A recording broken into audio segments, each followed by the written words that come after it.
जय श्री राधे। पूज्य श्री सद्गुरुदेव भगवान के चरणों में प्रणाम। कल्याण पत्रिका से नाम जप की अपार महिमा। उपासना का सबसे सरल और सुगम उपाय हमारे मनीषियों ने नाम जप बताया है। भगवान नाम जप की अपार महिमा का वर्णन करते हुए भक्त अग्रगण्य प्रातः स्मरणीय पूज्यपाद गोस्वामी तुलसीदास जी ने तो यहाँ तक कह दिया, राम न सकहीं नाम गुण गाई। फिर नाम जप की अपार महिमा का, नाम जप के अथाह सागर का पार अल्पज्ञ मानव कैसे पा सकता है।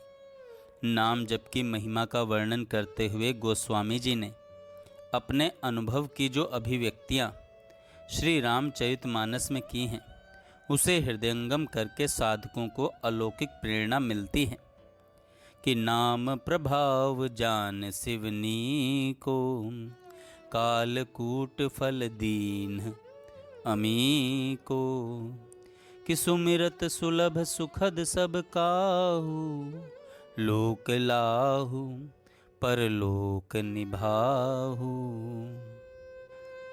नाम लेत भव सिंधु सुखाही, करहु विचार सुजन मन माही।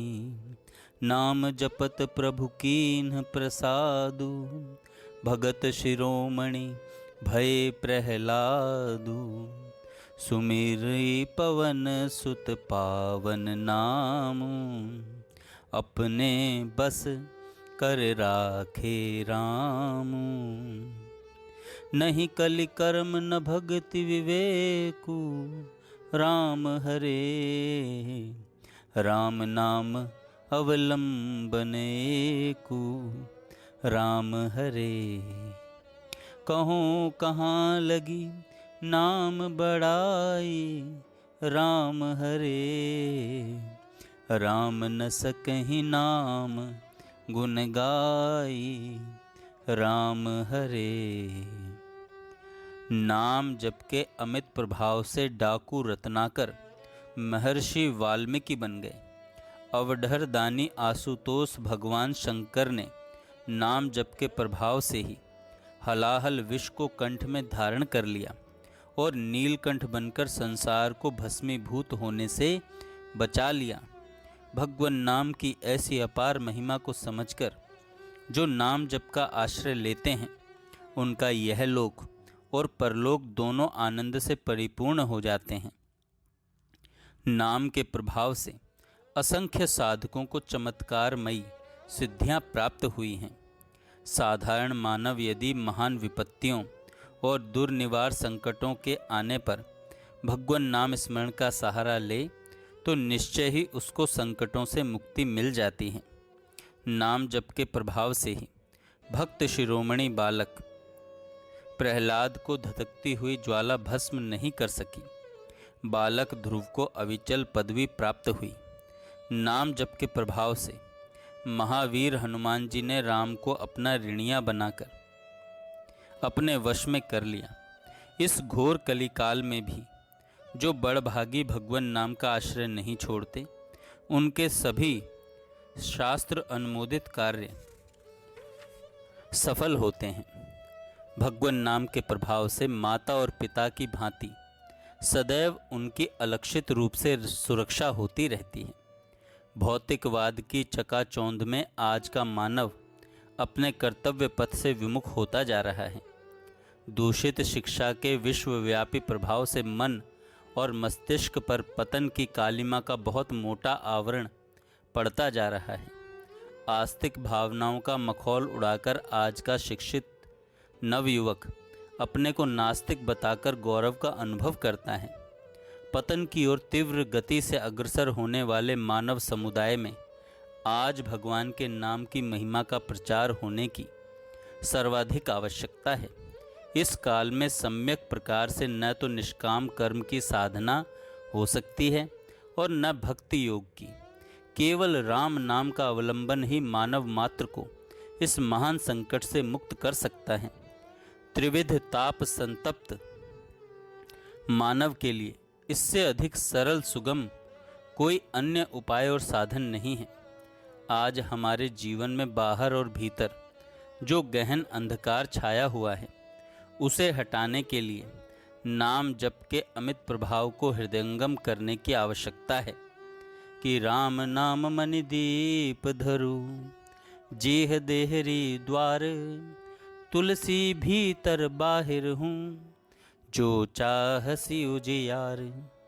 भगवान श्री कृष्ण ने अपने परम प्रिय भक्त अर्जुन से अपनी विभूतियों का वर्णन करते हुए बताया, यज्ञों में मैं जप यज्ञ हूँ। अग्नि पुराण में जप शब्द का अर्थ इस प्रकार बताया गया है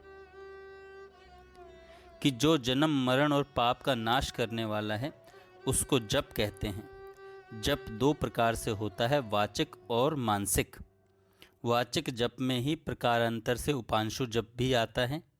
इस प्रकार जप के तीन भेद होते हैं, वाचिक, उपांशु तथा मानसिक। वाचिक जप की व्याख्या में इस प्रकार बताया गया है, जब मंत्र का उच्चारण स्पष्ट सुनाई दे तो वह वाचक जप कहलाता है। उपांशु जप का लक्षण है, जब मंत्र का उच्चारण इस प्रकार किया जाए कि होठ धीरे धीरे हिलते रहें और पास बैठा हुआ व्यक्ति भी उसे न सुन सके। जाप करने वाला स्वयं ही सुनता हो तो उसे उपांशु जप कहते हैं। मानसिक जप का लक्षण इस प्रकार बताया गया है, जब मंत्र के पद और अक्षरों का शब्दार्थ सहित अंतर मन के द्वारा विचार किया जाए, न होठ हिलें और न जिह्वा, उसे मानसिक जप कहते हैं। इस प्रकार का जप सर्वश्रेष्ठ माना गया है। महाराज मनु ने इस विषय में अपने अनुभूत विचारों की अभिव्यक्ति इस प्रकार की है, विधि यज्ञ से वाचिक जप यज्ञ 10 गुना श्रेष्ठ है, उपांशु जप वाचिक जप से 100 गुना श्रेष्ठ है और मानसिक जप उपांशु जप से सहस्त्र गुना श्रेष्ठ है। इस प्रकार वाचक, उपांशु और मानसिक जप के रहस्य को किसी महापुरुष की शरण में जाकर भली प्रकार हृदयंगम करना चाहिए। अपने अंतःकरण की स्थिति के अनुसार अधिकारी भेद से 3 प्रकार के जप की व्यवस्था की गई है। मनुष्य में जब तमोगुण का प्राबल्य हो तो उसे वाचक जप का आश्रय लेना चाहिए। जब रजोगुण और सत्वगुण बरत रहे हों तब उपांशु जप करना चाहिए, और जब मन स्थिति शुद्ध सत्वगुणी हो, वृत्तियाँ अंतर्मुखी हों, तब मानसिक जप करना चाहिए। इसी कारण मानसिक जप को सर्वश्रेष्ठ कहा गया है। अनुभवी संतों और शास्त्रों ने तो यहाँ तक कहा है कि श्रद्धा तथा विधि रहित जप यज्ञ भी व्यर्थ नहीं जाता। श्रीमद् भागवत में भी ऐसा लिखा है कि संकेत में, हंसी मजाक में अथवा अवहेलना करके भी जो भगवान का नाम लेता है तो नाम सब पापों का नाश कर देता है। गिरते हुए, फिसलते हुए, छींकते हुए विवश होकर भी जो मनुष्य हरे नमः का उच्चारण करता है वह सब पापों से छूट जाता है। इस प्रकार के अनेक प्रमाण शास्त्रों में मिलते हैं।